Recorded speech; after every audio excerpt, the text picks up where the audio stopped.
What's up, everybody? Welcome back. Another dreadful video. I've got a few pickups here I'm going to talk about. But first, want to acknowledge and just send my deepest condolences to a fella in the community who some of you may know is always in the comments, has actually appeared on the Saturday Slay Crew live streams, and that is Nicky Goods. And on the live stream, he dropped the news, and we knew his daughter had cancer, and she fought bravely a long, tough battle with this, and she succumbed to it, and it was very devastating. We always want to hear about people getting through this, and it doesn't always happen. She was much too young, and I can only imagine what he must be going through. So Nicky, just reach out if you ever want to talk to any of us. You know, we're there, man. This month for me too, it's as of next week, August 9th, would have been my 23rd anniversary. As you guys know, my partner also, she succumbed to a disease too, and so it's very strange because August 8th of 2020 is when I dropped my first video 2 years ago. So as of next week, this channel will be 2 years old. So then there's that. So it's not very easy. We're listening to Harlow, No Stars Upon the Bridge. So if a lot of you don't know the story with that album right here.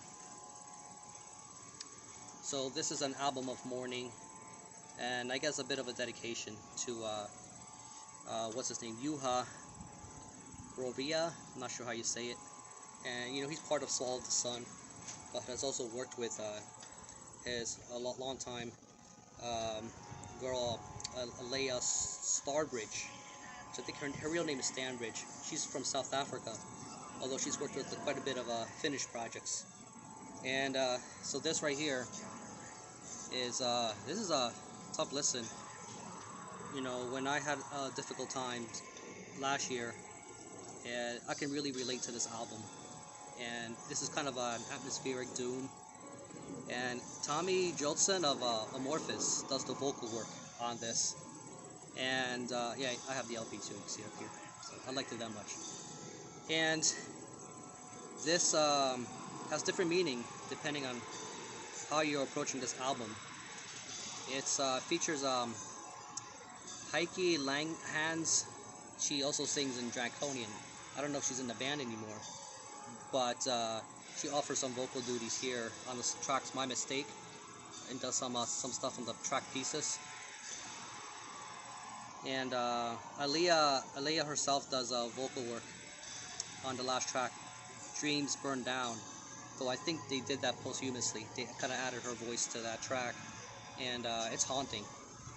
So yeah, so there he is right here. You always see him in the hood. It's you know, something to go through. I'm not sure what Aaliyah, or Leia, however you say it, what kind of cancer she had.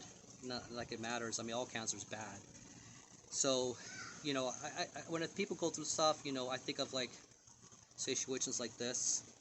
Even the not the latest Swallow the Sun album, When the Shadows Force Into the Light, that album, I think was a bit of a dedication to her too, along with that. So it's a hot August day, and I'm gonna cool down. So I got a Maple Mistress. This is a Imperial Ale, a rating at 9.5 volume. So this is gonna be fun. So let's. I don't think I've had this before.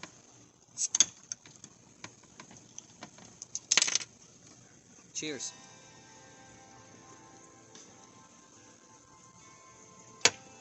Oh yeah, that hits the spot. You can taste the maple-iness, if that makes any sense. So, you know, I didn't want this to be such a downer, but, you know, you can't control fate sometimes, you know, if you believe in it. and those of us in the community who are going through things, or have experienced loss, it's something that's always going to be with you. There's going to be a little sense of that emptiness. It's hard to describe. That will never go away. So it's a matter of how you press on, despite how hard it really is. So let's talk about music.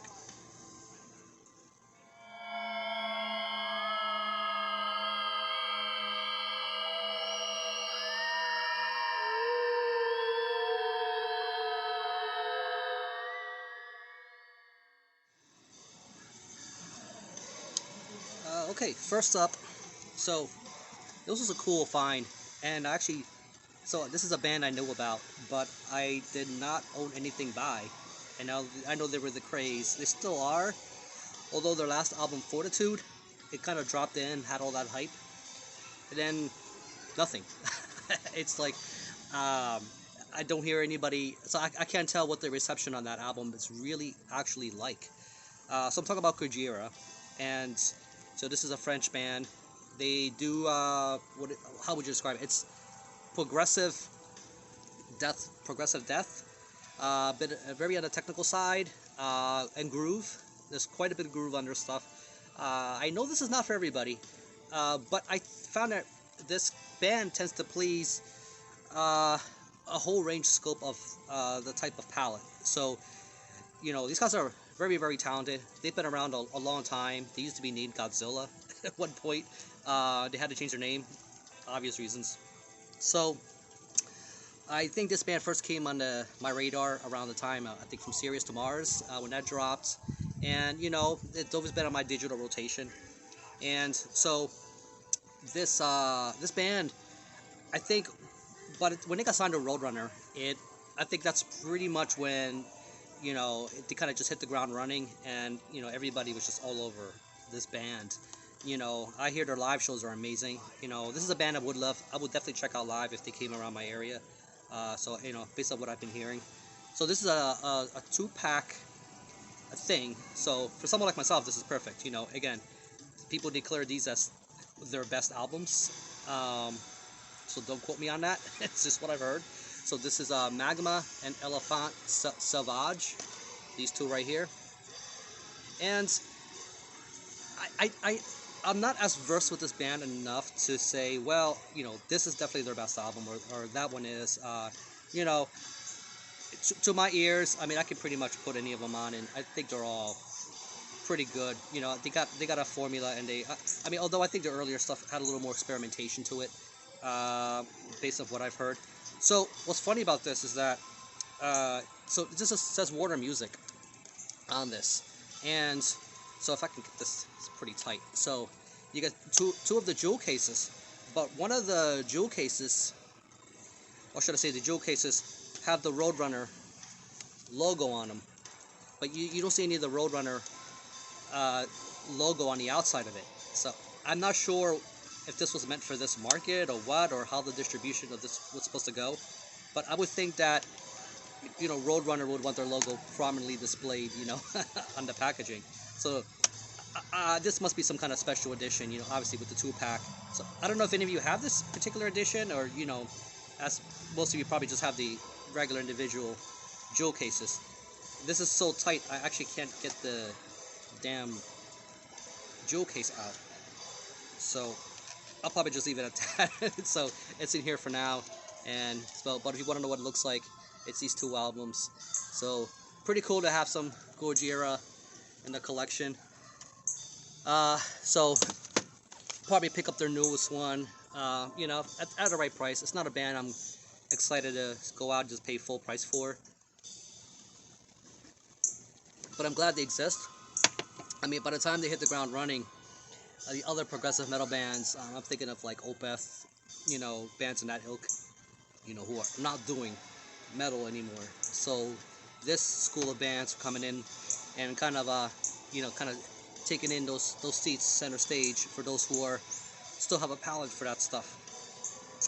Anyway, so next up, so this is actually a store I wanted to prominently just because I've just been impressed by the customer service. And so I showed this particular album on the last video I posted, which was my solo stream, and I just talked about it briefly because I wasn't really ready to talk about it. I just kind of showed it.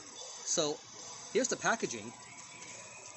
You know, you got the nice sort of corners, which it sounds kind of stupid, but this kind of consideration and attention to when you package your records, you know, I care about that shit, you know. And so I'm talking about Abraxas. So the store is Abraxas Unleashed, and they're based out of Portland, Maine. So I'm gonna leave a link to the store. What's pretty cool is I was hunting down a copy of the latest Falls of Rauros, who are also based in Portland, Maine, interestingly enough. And they deal with music. It seems like they have a very curated, very well stocked music library for extreme music lovers, but they also have DVDs, books, and all kinds of other things. So they're not just a music web store. So definitely encourage you to check them out. The prices were very reasonable. Shipping was super damn fast.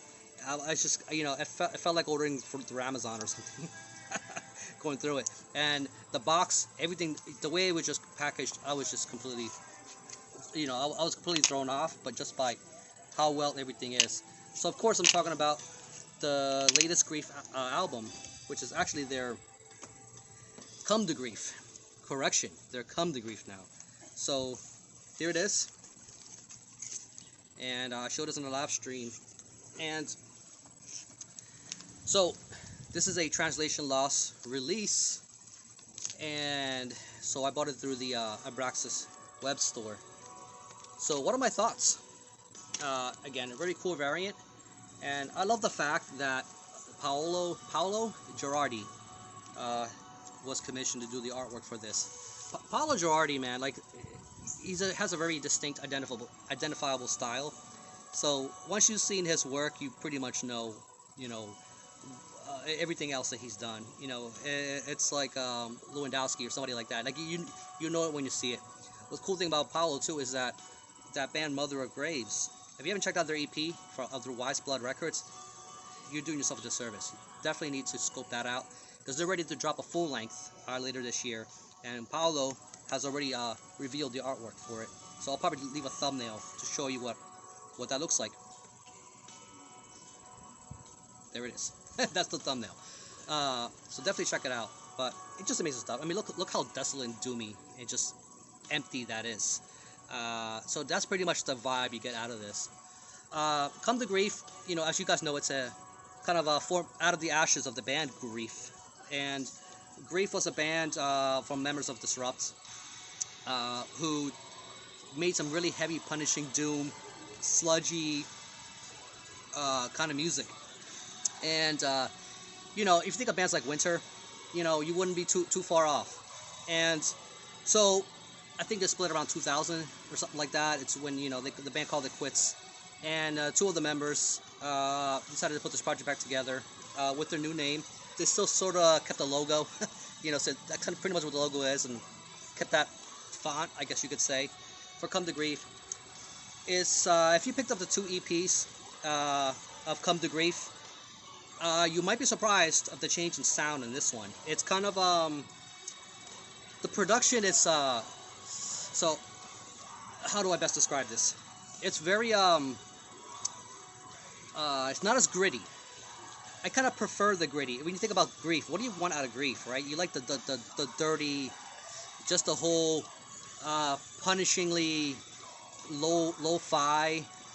I don't even know if lo-fi is the word for it. It's just there's a bit of a homebrew element to it with their stuff. You know, if you like a lot of those crust bands and stuff, you kind of know what I'm talking about. You like that sort of that really lo-fi kind of a thing. This one doesn't have that. This one is more. It's definitely more. It feels more groove laden, but not the way you might think I'm talking about. It's a comparison to their previous two EPs. Two EPs had a very different kind of style of production. So I feel like they needed to step. They felt like they needed to step it up with the sound going forward, and it's still pretty heavy, pretty punishing, you know, and in the way, you know, Grief, Come to Grief, and you know, this is a great release. But I think that I would say if you're just checking this out, definitely check out the 2 previous EPs to see where this kind of stands and whether this is something you want to continue to check out as far as this band goes. But you know, it's going to take some adjustment. So this is definitely the most polished thing they've ever put out between the 2 EPs and the previous just regular grief stuff. So so there's that. So out of Abraxas, I also picked up the latest Fossil Rauros, which is the reason I went there. So this is their latest Key to Vanishing Future.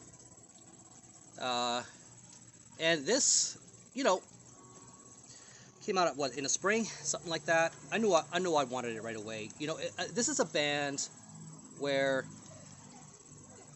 there's no particular album I can point you to that I think that you would be disappointed by. This is a very consistent band. Although they're from Portland, Maine, you know, a lot of people may attach associations to another Portland band coming out of Oregon, Agalock, right?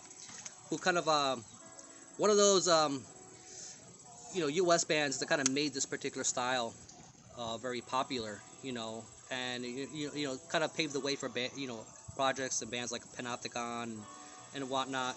So the atmosphere on this is very cold, and I love it when bands like this nail the sound of their region. I do really feel the brisk, cool, misty air of the sort of the New England shores coming through this. They've done this consistently with all their stuff. As usual, very good production. I love all the folky elements, the acoustics. It's, you know, it's like, so this is put up by Eisenwald this time. You know, a Gilead Media, I think it's I think put out the digipack version of this. But you know, I don't know what else to say. It's let me see. So we got 6 tracks. So this is the 6th full length.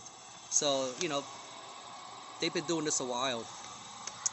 While I was at it too, although I didn't get this from Abraxas, I went ahead and picked up the 2014 album, which is the 3rd full length, Believe in No Coming Shore, jewel case. So you're probably going, well, Dreadful, didn't you already have this? I had the Bind Rune Digipack edition. So this was I guess a collaboration with Bind Rune and Nordvis. And the Bind Rune with the Digipack version, it even has a bit of a swirl kind of varnish treatment on there, which must have been pretty expensive to do.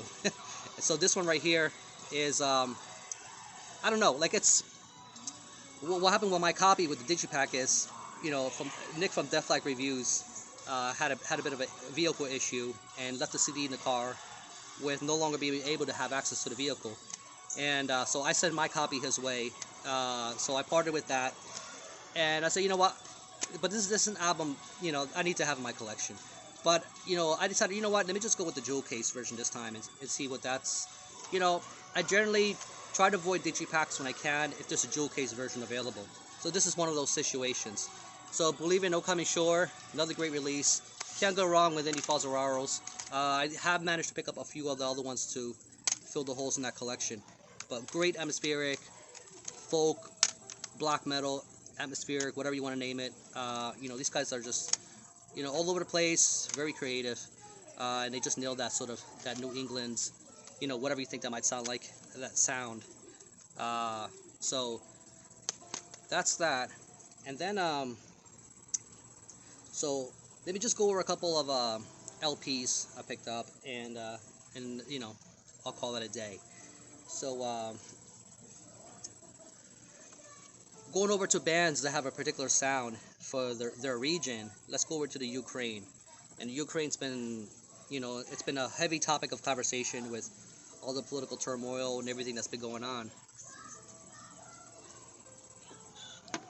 So I picked up the Split, and from right here.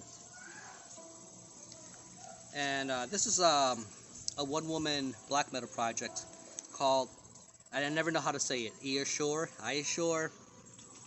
And so the Split consists of her, and it looks like a two-person act. I always thought it was one, but I think it's two. It's Moloch.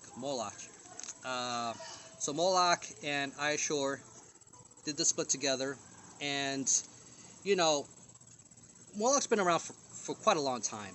and they have quite a number of releases under their belt. They're one of those bands where, you know, if you try to pick up their stuff now, it's going to take you a good while. Between all the EPs, full length, a million splits they've done with people. So this is just the latest. So I have a few of their releases, but I don't think I'm going to be able to get them all unless they release some master CD with all their shit. But anyway, so this is pretty cool. So I went ahead and picked up the sort of gray marble version. Oh shit.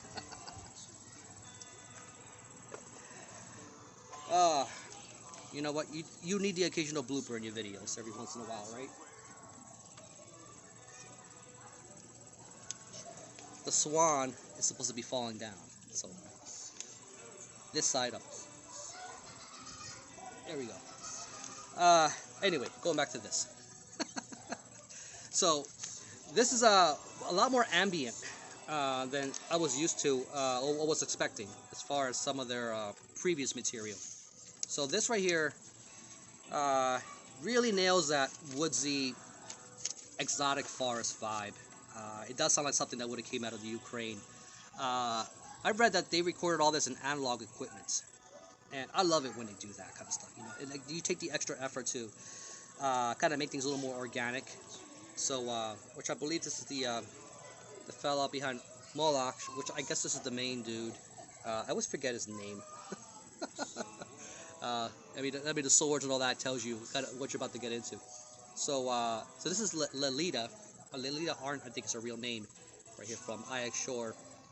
And definitely check out her stuff, man. You know, I think she's quite a bit varied with her black metal projects. She did release a it was last year. She released a an ambient tape right here. So I'll show you a picture of that. So I managed to pick that up. I forgot to bring it out here, but this stuff here has quite a bit of harsh vocalization going on, haunting woodsy atmosphere, and you know, again, one of those things where, like, you look at the picture, you kind of, you know, it is kind of what you're getting. It's lo-fi, but it, you know, it's not, you know, these guys have been doing it, or gal have been doing it for a while, and they know what they're doing. So this is not some amateur shit. So I didn't know when I was going to get this. I ordered this through their site, and coming out of the Ukraine with everything going on, I was like, oh man, it's like I was expected to wait maybe months with everything going on, and I don't know what the postal service is like over there in the Ukraine. So I decided to at least offer some bit of support for projects like this. So definitely check it out. You know, I'll leave a link. But you know, if this is in your wheelhouse, you will definitely dig it. So, you know, sticking to the black metal vein of stuff, let's go to the US. And this is something I picked up from Grindstone Records.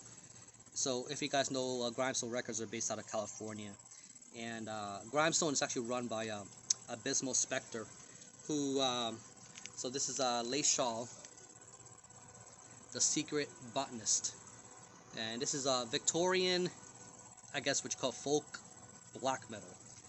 And this right here, like I was just saying, you know, so Abysmal Spectre, who you may know from Old Nick, and this is the school of black metal that it's maybe not for everybody. It's quite experimental and out there, and it falls in that category of the Dungeon Synth crowd. You know, if you buy some stuff from Dungeons Deep, Out of Season, as a matter of fact, Out of Season has a CD version of this for sale on their site if you're interested. Or you can go straight to Grindstone and pick up this LP here if they have any copies left. But you know, I tend to explore the catalog, and I generally enjoy a lot of what's out there. But you know, I try to, you know, lately with all the stuff coming out, you know, I tend to be try to be a little more picky. But I did enjoy this one. So this right here, it's not a true full length or anything. It's actually 2 demos. It's a compilation of 2 demos right here. So that is the self-titled secret. All right, I'm just gonna leave that down. I'm gonna end up ruining my damn cover. This is wind. So its side B is Aristocratic Wraith of the Wardrobe. So that was their first demo. Really quick listen. 14 minutes side A and about 11 minutes side B. So really quick, you know, release to get through. And there's no insert or anything that came with this. It's a very simple release. And the actual record is, so it's just a straight black, nothing too crazy, nothing too so I'll just show you the labels. It's kind of cool. Phantom Lore, look how retro that is. So like I said, it's, you know, whatever in your mind you think Victorian style, so I just get that vibe, you know, kind of that late 18th century vibe. What you know, although black metal didn't exist in the late 18th century, but I just have that feeling. So Abysmal Spectre and somebody else. It's a two-person project. So definitely check it out if you're looking for something different and interesting. But I'm glad, you know, Grindstone Records exists. You know, they're very anti-fascist. You know, they make it very clear on their site. So there's no danger of running into any, you know, Nazi propaganda or anything like that on their stuff. So it's not all Abysmal Spectre projects. You know, there's quite a bit of varied material there too. Although a lot of his stuff is also there. Also, if you just want to buy some more old Nick shit. So it's up to you. So I'll leave a link for that. And last thing I'm going to talk about is something I just got in the mail, and I'm just excited to show it. So I've shown this CD on the 420 video. If you guys seen Brian Arkham and I do the Stoner video special we did together, so check out the 420 video.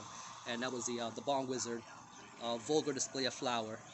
So, and I think I remember mentioning there that I'm gonna pre-order the LP, so it's here. Look at that. So just happy to have it. I actually ended up sending Brian my copy of the CD, so he was real happy to, you know, have a copy of that. He ended up getting me a tape of their first album. As a matter of fact, I think I showed it in the VCLT Brian edition of the Dreadful episode. So this came in the purple, and this band, you know, very heavy, kind of doomy sludge. You know, not exactly like Come to Grief, but if you like Come to Grief and that kind of stuff, there's no reason why you wouldn't like this. You know, except, you know, these guys don't take themselves as seriously as Come to Grief. So here we go, nice purple. So yeah, very, very cool. So as I talked about in the video, I'm trying to keep everything together here. Just the names, it's, you know, Smell Awaits, Vulgar Display of Flower, of course, title track. Seasons in the Cannabis, Spliff Burton, Call of the Bong, Lash to the Tie Stick, and Far Beyond Resin. You know, so they're not hiding what they're about, man. So it's pretty clear. So yeah, so that's my stuff for this Dreadful Quickups edition. Although I've been trying to start this Quickups thing to just kind of keep these videos under 20 minutes or less, and then do my regular pickups videos that are going to be longer.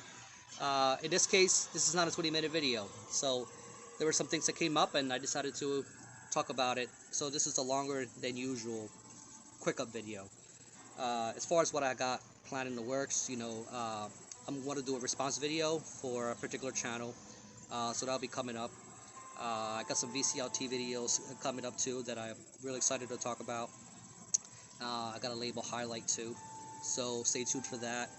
And look out for me on the live streams, and you know, all that good stuff. So I'll leave you all with that, and thanks for hanging in there and bearing with me. And okay, it didn't get too messed up. So, sorry, Halatar. I didn't know it was going to be an issue with the wind today. But keep it dreadful, and I'll catch you all on the next one.